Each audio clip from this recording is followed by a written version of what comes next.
के मेंबर्स को बताया कि उसका भाई ऑस्कर उसे लेने आएगा, इसलिए दो लोग पहले ही वहाँ खड़े थे। दादी की सिखाई हुई सीटी जब इन लोगों ने बताई तो उसका रिस्पॉन्स ऑस्कर ने वैसी ही सीटी बजा कर दिया, जिसके बाद ऑस्कर और एलेना को दादी की गैंग के पास ले जाया गया। एलेना अपने बच्चों को ठीक हालत में देखकर बहुत खुश हुई, लेकिन थियो वापस नहीं जाना चाहता था। उसे अब 1949 में ही अच्छा लग रहा था। ऑस्कर को ये सुनकर बहुत बुरा लगा। उसने थियो से कहा कि माना भाई हम दोनों लड़ते हैं, लेकिन इसका मतलब ये तो नहीं कि एक दूसरे से प्यार नहीं करते। वो नहीं चाहता उसका छोटा भाई उसे छोड़कर चला जाए। ऑस्कर ने कहा कि तेरे जाने के बाद मैं कितना समय तुझे याद कर करके रोया हूँ, तू सोच भी नहीं सकता। तभी वहाँ उनकी यंग दादी आ गई। ऑस्कर उसे देखकर हैरान था, लेकिन कुछ बोला नहीं। अब इन सबको 2022 में वापस जाने का टाइम पोर्टल ढूंढना है, इसलिए गैंग का एक आदमी उन्हें गाड़ी में छोड़ने जा रहा था। ये आदमी और कोई नहीं बल्कि ऑस्कर और थियो के दादाजी हैं। जल्द ही उन्हें 2022 में वापस जाने का पोर्टल मिल गया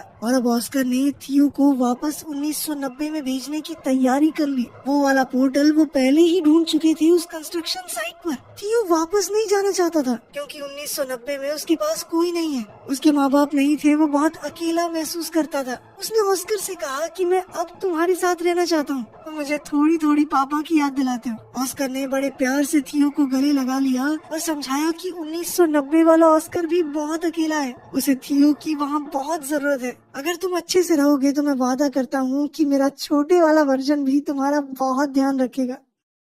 ना चाहते हुए भी थियो 1990 में चला गया, जहाँ उसके वापस आने से ऑस्कर की खुशी का ठिकाना ही नहीं